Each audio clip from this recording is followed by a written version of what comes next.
Imagine a man, fierce and relentless, driven by a singular purpose, to extinguish a movement he despised. This man was Saul of Tarsus, a name that would soon echo through the ages, not as a villain, but as a champion of faith. Picture the dust of the road beneath his feet, the weight of anger fueling every step. What could possibly transform such a heart? As he marched toward Damascus, his mind was set on destruction. Yet, in a moment that would alter the course of history, everything changed. A blinding light, a voice that pierced the darkness, a question that cut to the core of his being. "Saul, why are you persecuting me?" What goes through a man's mind when faced with such a divine confrontation? Can hatred turn to love? Can a heart once hardened be softened by grace? As we unravel this extraordinary journey, I'll take you through the twists and turns that led Saul from the depths of enmity to the heights of apostleship. Hold tight, because this story is not just about a man. It's about transformation, redemption, and the power of faith. Your perspective on belief may never be the same again. You know, when I think about the world that Saul lived in, it really strikes me how complex and charged it was. Picture this: a society steeped in religious traditions, where the Pharisees held considerable sway. They were the guardians of the law, and their influence was felt in every corner of Jewish life. Meanwhile, the Roman Empire loomed large over the region, enforcing its power and often oppressing those who dared to resist. It's almost like a pressure cooker. Tension was palpable, with different factions vying for control and influence. In this environment, the Pharisees were not just religious leaders, they were also political players. Their strict interpretation of the law was a means to maintain order and control among the Jewish people. They viewed any deviation from their teachings as a threat, and this included the burgeoning movement of Christians who followed Jesus. The Romans, on the other hand, were less concerned with religious nuances. They simply wanted stability. This made for a heady mix of conflict and power struggles, where the stakes were incredibly high for everyone involved. As Saul navigated this landscape, he believed he was acting in the best interest of his faith. He was zealous, driven by a conviction that he was protecting the purity of Judaism. The societal pressures and the political climate only fueled his fervor.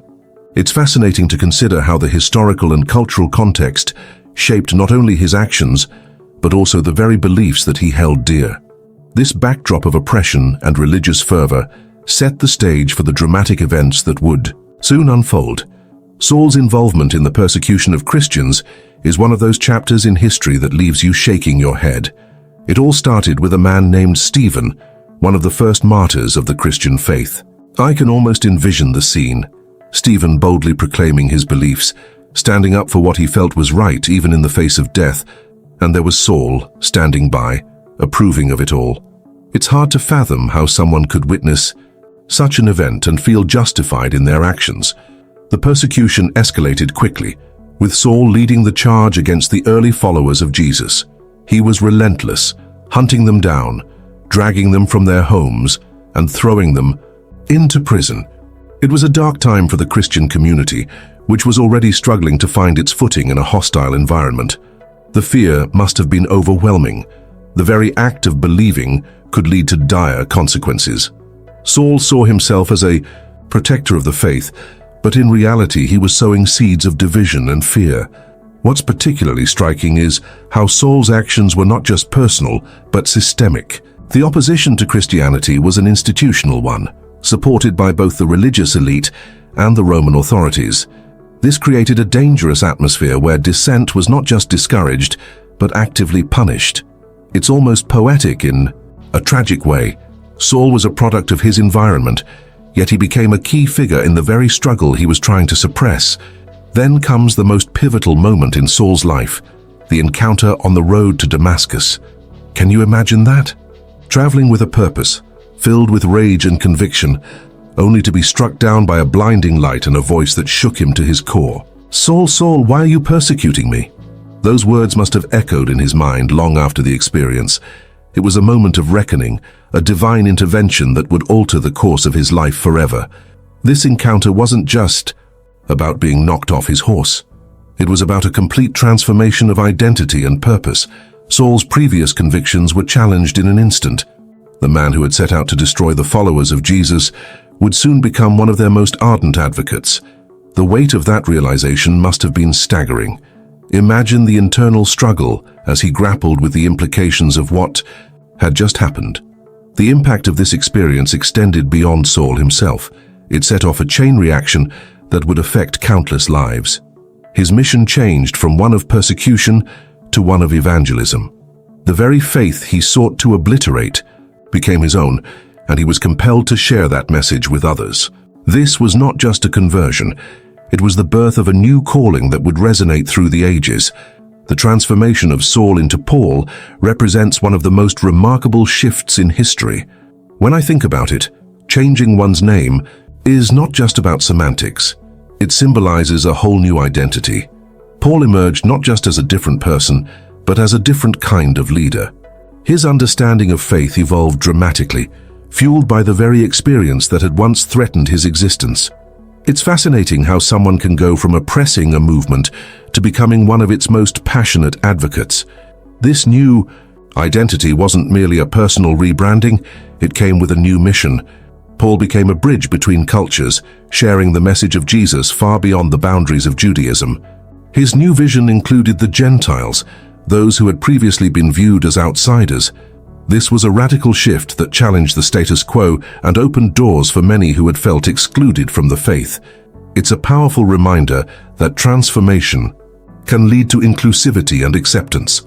Paul's journey was one of profound realization and growth. He began to see faith not just as adherence to the law, but as a relationship rooted in love and grace.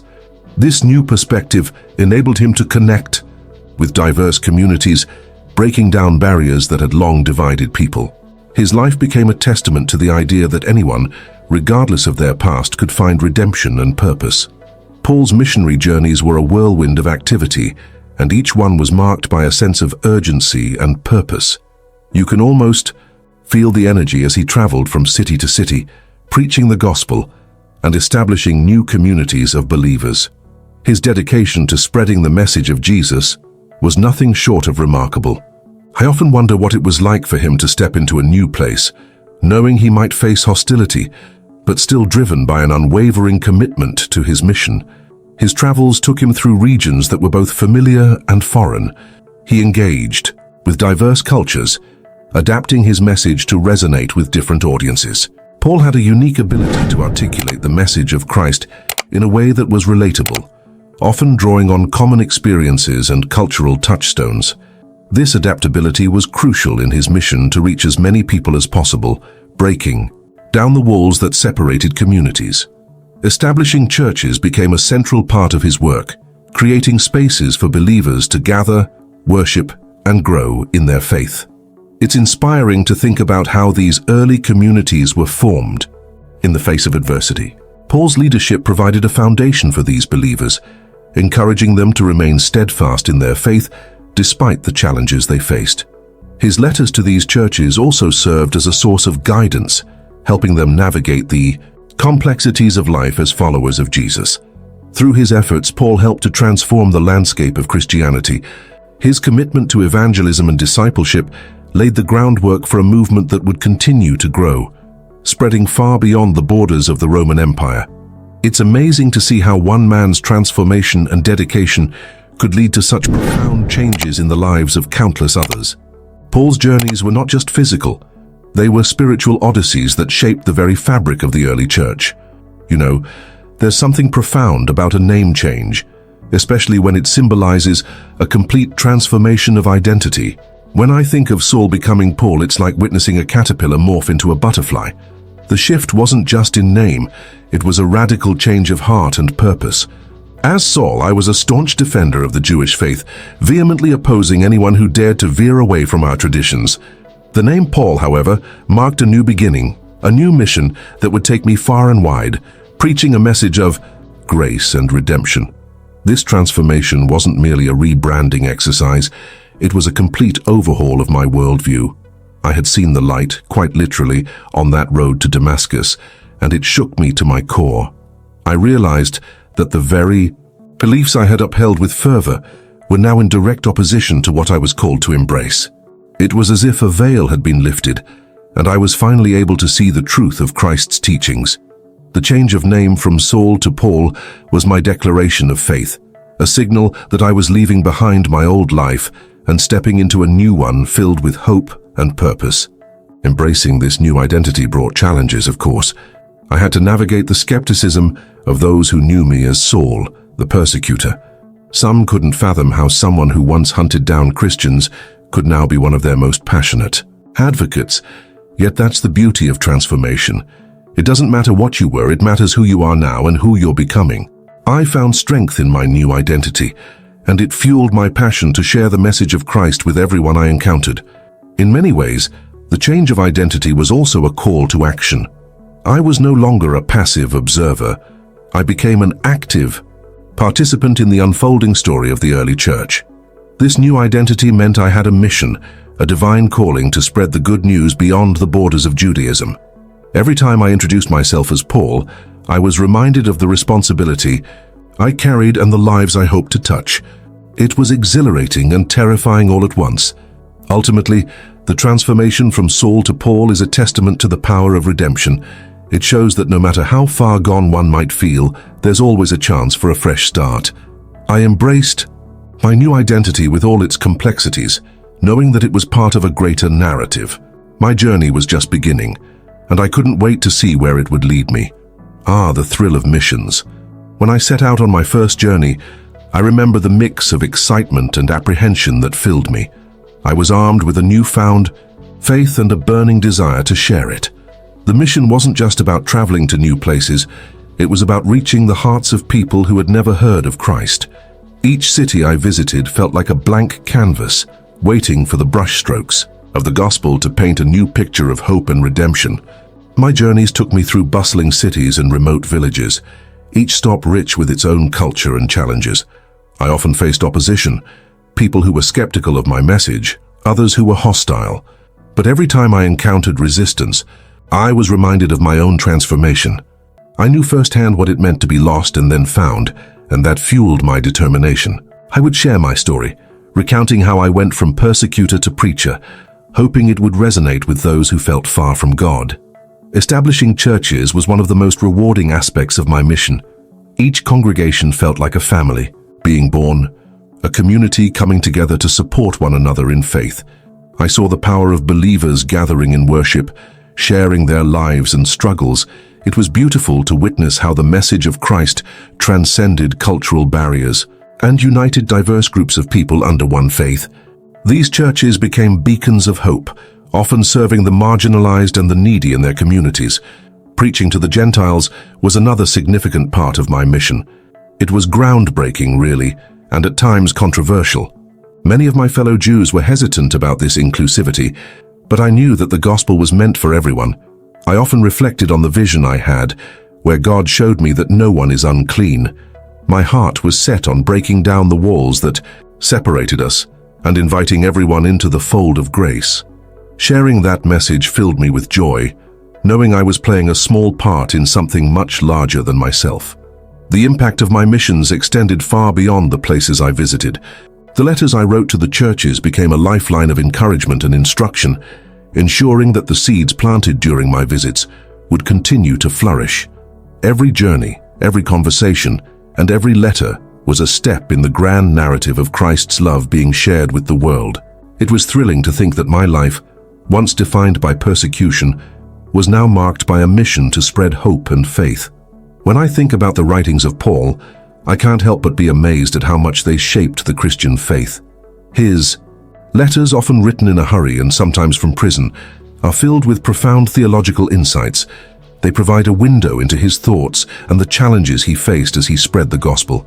Each letter addressed specific issues in the early churches, revealing how he tackled questions of faith, morality, and community life. The way he combined personal experience with theological depth is something I find incredibly compelling. One of the central themes in Paul's writings is the concept of justification by faith. It's fascinating how he articulates that we are made right with God not through our works, but through our faith in Jesus Christ. This idea was revolutionary at the time and continues to resonate today. It challenged the prevailing Jewish laws and customs, emphasizing a relationship with God based on grace rather than mere adherence to the law. I often reflect on how this perspective can shift our understanding of our own faith journeys. Moreover, Paul's emphasis on grace is another cornerstone of his theology. He talks about grace as this unmerited favor from God, something we cannot earn but can only receive. This notion is liberating, understanding that God loves us despite our flaws and failures. It's a message that cuts through guilt and shame, offering hope and a fresh start.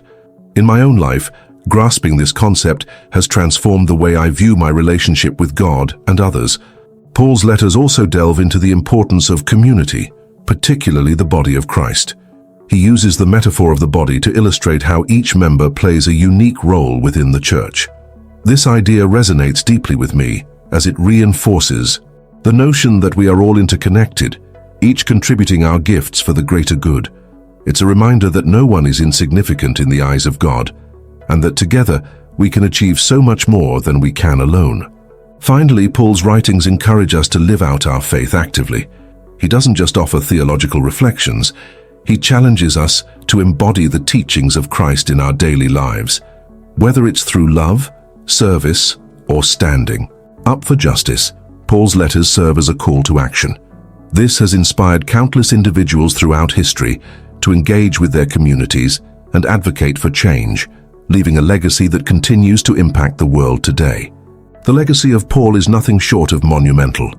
His life and ministry laid the foundation for the spread of Christianity beyond the Jewish community into the Gentile world. I often find myself pondering how one man, transformed from a fierce persecutor to a passionate apostle, could change the course of history so dramatically. His tireless missionary journeys and relentless commitment to preaching the gospel established a framework for the church that is still relevant today. One of the most notable aspects of Paul's legacy is his role in shaping Christian doctrine. His theological contributions, particularly regarding grace, faith, and redemption, have influenced countless theologians and scholars throughout the centuries. Even today, debates around his letters and teachings continue to shape contemporary Christian thought. It's incredible to think that discussions he initiated are still alive in academic circles and church communities worldwide. Moreover, Paul's approach to evangelism and church planting set a precedent for future generations.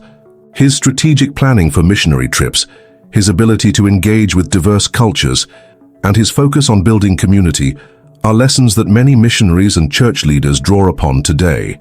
I admire how he tailored his message to different audiences while remaining steadfast in his core beliefs. This adaptability is a vital skill for anyone looking to share their faith in an increasingly pluralistic world. Paul's influence is also seen in the way he emphasized the importance of personal transformation. His life story is a powerful testament to the possibility of change and redemption. It encourages many to believe that their past does not define their future. His narrative serves as a beacon of hope for those wrestling with their own struggles, reminding us that no one is beyond the reach of God's grace. Lastly, I cannot overlook the impact of Paul's writings on Christian spirituality. His letters invite us into a deeper relationship with God, challenging us to think critically about our faith and encouraging us to live out the teachings of Jesus authentically. The themes of love, suffering, perseverance, and hope found in his writings resonate with people across different backgrounds and experiences. Paul's legacy is a living testament to the power of faith to transform lives, communities, and even the world. As we wrap up this incredible journey of Saul, I can't help but wonder, what would you have done if you were in his sandals? Imagine going from hunting down believers to becoming one of the most influential figures in Christianity. Isn't it fascinating how a single encounter can change the trajectory of a life forever? Saul's transformation reminds us that no one is beyond redemption. If he could turn from a fierce enemy into a devoted apostle, what's stopping you from embracing your own journey? Each of us carries the potential for change and purpose, no matter our past. Now think about the people in your life. Who do you see that might be on a similar path? Is there someone you believe could never change? Remember, Saul's story is a powerful reminder that grace can reach even the hardest of hearts. So, as we close this chapter, I challenge you, reflect on your own journey. What steps can you take today to embrace change and spread compassion? Let's continue exploring these themes together. Don't forget to like, subscribe, and share your thoughts in the comments below. Your journey starts now.